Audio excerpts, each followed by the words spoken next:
Alright, hey guys, how's it going? We're just gonna be going over review today. It shouldn't be too hard.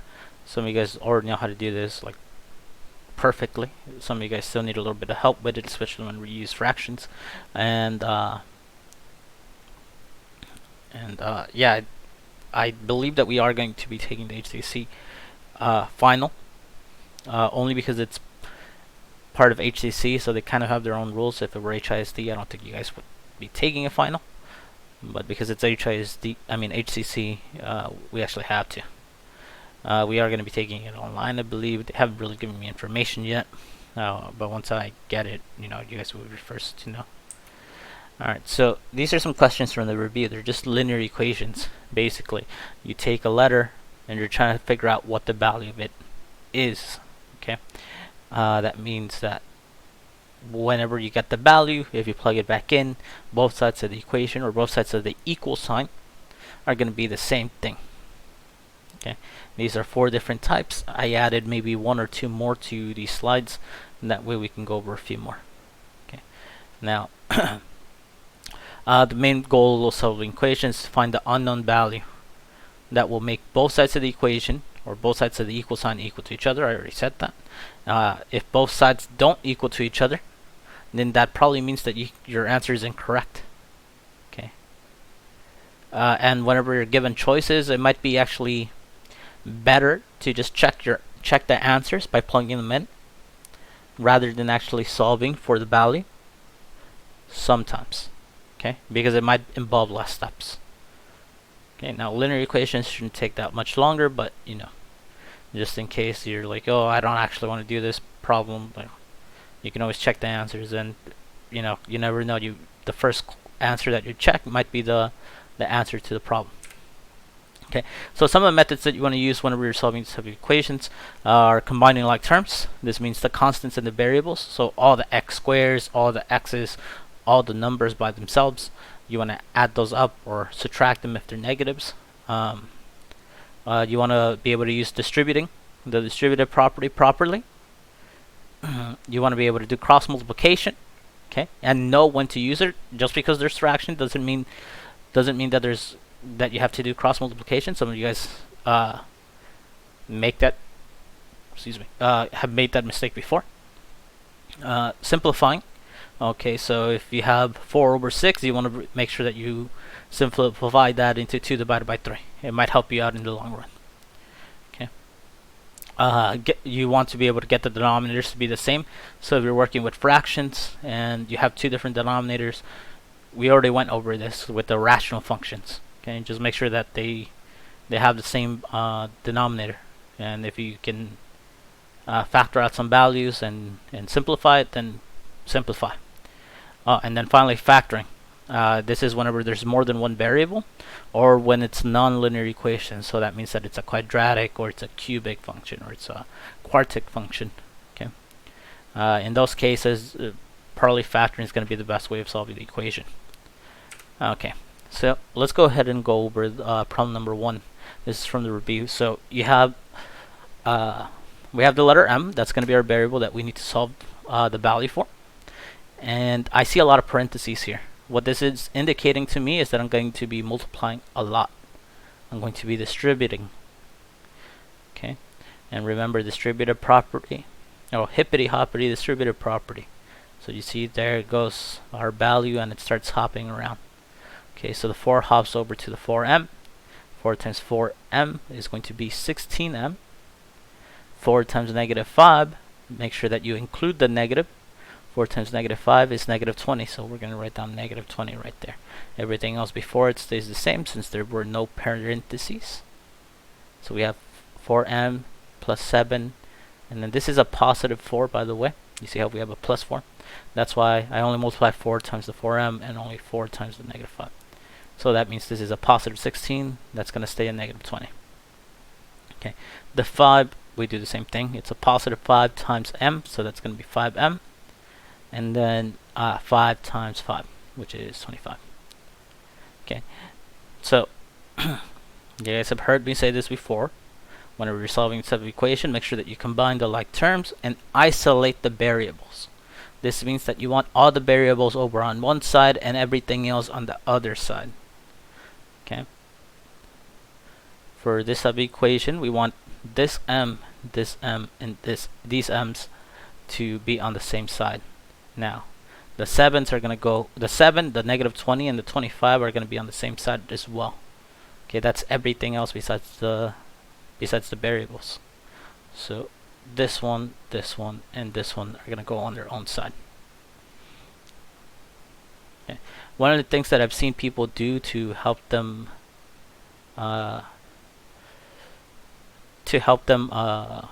keep track of what goes with what is that they circle the variables that are like each other. They square the numbers, and then they put a triangle around different variables, or variable squared, or depending what the exponent is, they'll use different shapes. Okay. So I actually used colors here. I underlined them. I want the 4 and the 16 to be added together on this side. And because there's more m's on the left hand side, I'm going to move the 5 m's over to that side too. So first I'm going to combine like terms on each side. We have 4 plus 16, that's going to be 20 m. And then 7 minus 20 is going to be minus 13. Okay. 5m stays the same here, and 25 stays the same as well. Okay, now why did I leave the m there? If 4, well, I guess you guys wouldn't have that problem here, but sometimes you guys will subtract m's and you'll get rid of the m for some reason. You don't want to do that here. Think about it. Think about m as being the word apples. If we have 4 apples and then we add 16 apples, and then that means that you have 20 apples. And now whenever you're subtracting, let me put this off to the side. Okay, if we had 5 apples and we subtract 2 apples, like we ate them or something. Okay, whenever you take away the m or the variable, it's like you're taking away the word apples. So if we take 5 apples minus 2 apples, we get 3 apples. Okay, we don't just get 3. Okay, because otherwise then we don't know what type of fruit we have. If we have multiple fruits in the bunch, think of the 7 as being an orange. Think of the 7 and 25 and negative 20 being as oranges. So you want to be able to differentiate between them. Alright, let me go back to the problem. So we have 20m minus 13 equals to 5m plus 25. Okay, I'm going to subtract the 5m on both sides. And then we get 15m on this side minus 13 equals to positive 25. These m's cancel each other out, and that's a positive 25, so I don't have to write down the plus. If I add 13 to both sides, we get 38 on this side, we get 15 on this side, or 15m on this side. These cancel out. Okay, so we get 15m divided by 38. If I divide by 15 on both sides, we get m equals, well, I'm going to leave this fraction as 38 divided by 15 because I already know that this is the simplest version of this. And otherwise, you might want to divide. 15 fits into 38 2 times, so that's going to be 2 and 8 over 15. Okay, 8 over 15 doesn't simplify, so that we could leave it as this. We can leave it as a fraction. Under HCC test, I think you guys are going to have multiple choice. So you might want to practice dividing and turning your results into mixed numbers, or leaving them as simplified fractions if you're not used to doing it. Okay. Next, number 2. This problem, not very hard. If you guys notice, we have the same denominator on both sides, on both of these fractions. Okay, whenever we have the same denominator, don't be tricked. You actually do not have to do anything to it. All you have to do is leave that denominator the same, leave the other side the same, and we're just going to be adding or multiplying, well, not multiplying, or subtracting whatever is at the top of those fractions. Okay, because if they have the same denominator, that means that these can actually be combined. Negative 2x plus 7 plus 2. Okay, negative 2x plus 7 plus 2 is actually negative 2x plus 9. All I'm doing is combining the like terms. So these are like terms, so that's why I added them. Negative 2x doesn't have a like term, it has one over here, but we have to wait to get rid of that. And then we have divided by 3 equals negative 2x divided by 5. Okay, so this is actually a problem where we actually can't use cross multiplication or the cross product. Okay, what does that mean? That means that we take this number right here and we multiply it to this expression over there. And then we take this number right here and we multiply it times this expression over here. Okay. Okay. What this is going to do is that it's still going to, it's still going to make both sides of the equation equal to each other, but now we're actually going to be able to solve them without having to deal with those pesky fractions. Okay. I mentioned the last video that whenever you have more than one term that you're multiplying something onto, make sure that you put in parentheses. Okay, so that 5 is going to multiply onto the negative 2x. It's also going to multiply onto the 9. Okay, if you end up not doing that, you might only multiply onto one of them. Okay, the 3, I did the same thing with the negative 2x. I put it inside parentheses, but that's just me. If you don't want to, you don't need to. In this case, right here with the two terms, you do. So I'm going to distribute, and then I'm going to solve just like the problem before. Okay, so 3 times negative 2 is negative 6. We have an x, so right there. So 3 times negative 2 apples, or 2 apples. 3 times 2 apples should be 6 apples. Okay, it's not 6 apples squared. It's not. You don't end up saying negative or 2 times 3 apples. No, negative 6 3 apples. Yeah. You don't multiply it twice, you only multiply it once. Okay, you do the same thing here because we have the plus. Okay, so 5 times negative 2x is negative 10x. And 5 times 9 is 45. Okay, now we just combine the like terms. Because we have the x's already isolated on this side, what I'm going to do is I'm going to take these x's over here and I'm going to move them over to that side. I can do that by excuse me, let me go back, by adding 10x to both sides. Okay, if you're having trouble understanding that you're supposed to add whenever you have a negative value right there, then, well, just think about it. Negative 10 and 10 are going to cancel each other out if it's a positive. Okay, and I know that I have to do it to this side too, not add negative 6 or positive 6, because if you think of a scale, okay, think of that being the negative 6x, think of this one being negative 10x, and then this box being 45, and because this is balanced, this is the equal sign, you have to make, if you want to keep them balanced, you have to do the same thing to both sides. Okay, so if I add 10 to this side, I have to add 10 to this side, otherwise it lopsides and the stuff falls off. Okay, so these cancel out, we get 45 right here. If I add negative 6 plus 10, we end up getting 4, positive 4x, and that's 45 equals to 4x. If I divide both sides by 4,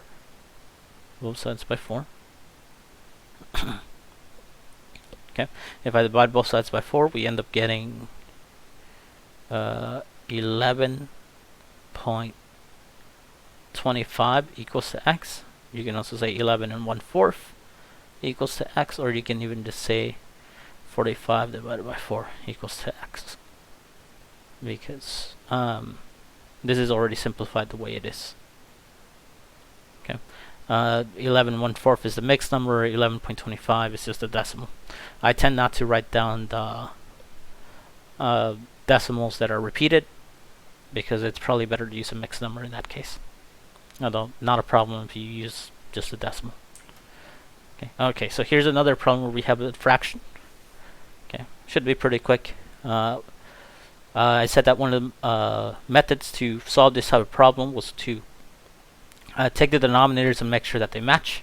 Let me go back. You see, get the denominators to be the same. That's what we actually want to do here. Okay, it's going to help us solve the problem, and it's going to make it look a lot like this one, you see, where we do have matching denominators. Okay, so how do I do that? Well, 9, how do I get 9?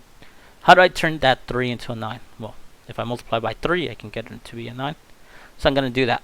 But if I change the bottom, I have to change the top as well. Okay, well, 15x goes on top. 3 times 3 is 9, goes on the bottom. And we're going to add 3 over 9 onto this. Okay, another thing that I could have done was take that 3 divided by 9 and turn it into a 1/3. Maybe that would have been easier. I just didn't notice it earlier. Okay, so we have 15x divided by 9 plus 3 divided by 9. Because we have the same denominator, we'll get 15x on the bottom, on the top, plus 3. And we'll just leave the denominator the same. Okay, whenever you're adding fractions, the denominators do not add. It should not be 18 at the bottom. It should not be 18 at the bottom. Okay. Alright, so we have 15x plus 4 and plus 3 divided by 9 equals to 7. What we're going to do next is that we're going to take this 9. We want to get rid of it.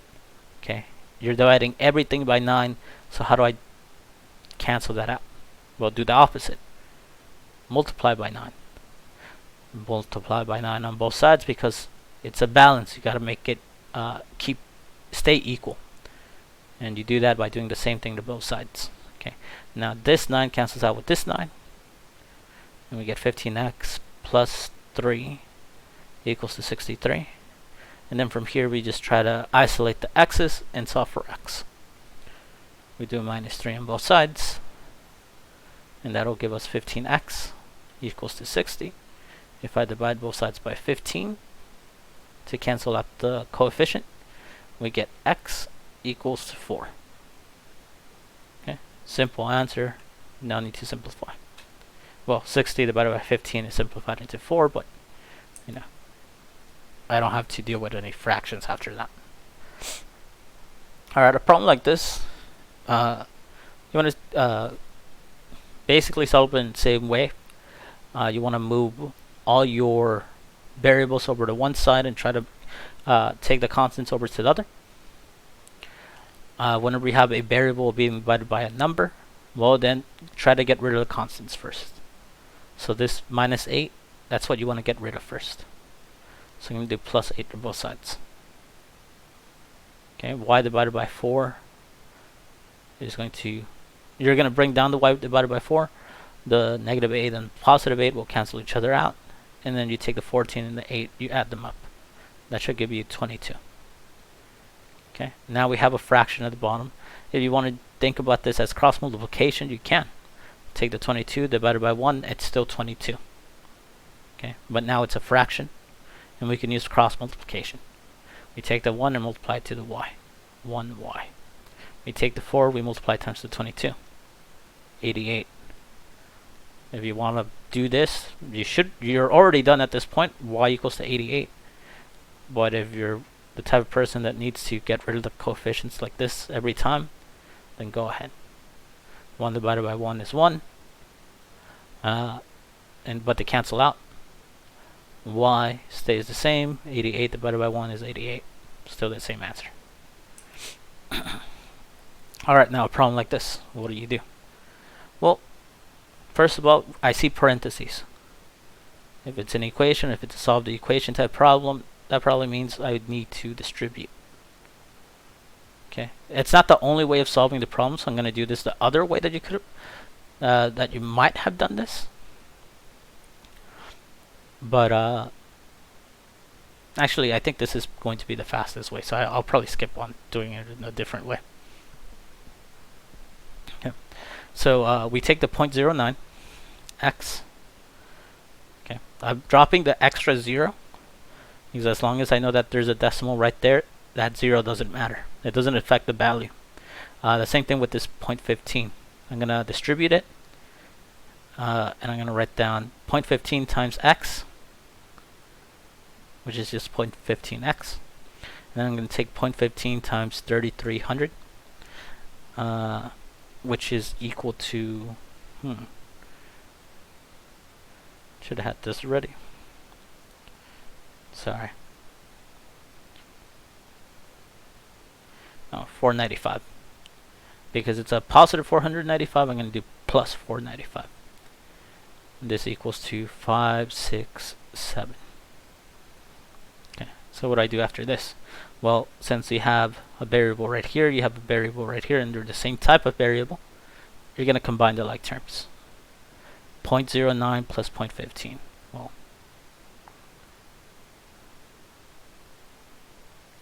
okay, that gives me 14, 24. Alright, so 0.24 plus 495, 0.24x equals 567. So solve for x, I need to move all the constants over to the same side and isolate the x. So we'll have minus 0.495. I mean 495, sorry. I'm going to do minus that on both sides. Sorry, I added this extra equal sign that probably would not make sense unless I said that I should take it off. Okay, so these will cancel each other out. We have 0.24 x, and then we take this side, we subtract it. That should be 2. Let's change this into 55. That's 55. That doesn't make any sense. Sorry, sometimes I make mistakes too. That should be turned into a 16.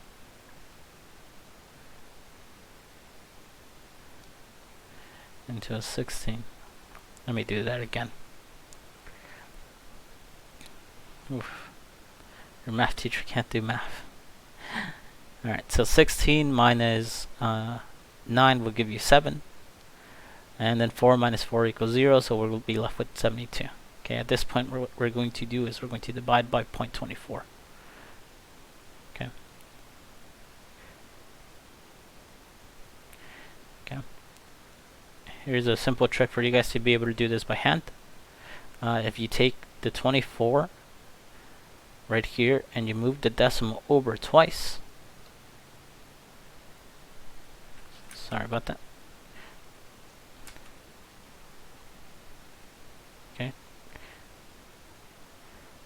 Take the decimal, move it over twice, and then you take this decimal, which was not there, but you move it over to the right twice as well. We can actually try doing this 7200 divided by 24. Okay, now for this one I already know the answer. I know that this is 3. It'll give me 72. And then those extra zeros are just extra zeros that I add on. So x equals to 300 here. Okay. You could just divide it if you have a calculator, but if you're doing it by hand, move the decimal over. Move the decimal over the same number of times on the top as well. And then just do your long division. Okay. So x equals to 300. Okay. Now, let's say you had multiple choice and you saw the answer x equals to 300. Well, another way that you could have done this problem, if you had guessed that x equals to 300, is just plug it back in. If you have a calculator, make sure that you're using PEMDAS correctly, the order of operations, meaning that you want to do everything from left to right. Try to do multiplication and division before you do addition and subtraction. If you see parentheses, do whatever is inside of that first, and follow PEMDAS inside of the parentheses as well. If you see exponents, you want to do that after the parentheses. Okay, and then if you see division before multiplication, remember that it's whichever one comes first. So although you were taught PEMDAS like this, okay, it's really like this. Okay, because these, whether you see multiplication or division first, you do whichever one comes first. If you see addition and subtraction, and you see subtraction come first, then do subtraction first. Okay. But yeah, just check your answers like that. You know, it shouldn't take you that much longer to do this over solving it the other way, if you're guessing correctly, or if you're only guessing a few answers. Remember, if it's a four answer question, a 4-answer multiple choice, and you already know that the first 3 are not the answer, then it has to be the 4th one. Okay. Of course, just make sure that this is assuming that you make no mistakes in your order of operations. Okay. And then if you have extra time after you finish, just go back and check your answers like this anyways. Okay, it doesn't hurt to check them, but if you get it wrong and you didn't check it, it obviously hurt you. Okay, last one of these. Whenever you have a fraction in the front of the variable. Okay, so a lot of you guys hate these because you get scared of just the side of the fraction bar. Okay, well, what if I just changed it to this? 3x divided by 4 equals -8. Okay, it's the same question, it just looks different. This one we can actually deal with a little bit better because, well, we're used to the fact that we can remember how to do cross multiplication. It's the same thing. Take the 4, multiply it over to the other side. Take the 1, multiply it over to the other side. So 3x equals to -8 times 4, which is -32. We divide both sides by 3. We end up getting x equals -32 divided by 3. That's the simplified version of that fraction. If you want to make it into a mixed number, I think 3 fits into 32 10 times. So that'll be -10. And then 2 over 3. Yeah, because 3 times 10 is 30, so we'd have those extra 2 left over. Okay. If you want to write it down as a decimal, it's a repeating decimal, but this is around -10.66666 forever. Okay. I'll stop that video there. Hope you guys let your other teachers know that they're doing a great job. I know that this is hard on you guys. This is kind of hard on your other teachers as well. Since they're not used to working from home. It's Teacher Appreciation Week. Let them know, you appreciate them. And see you guys next time.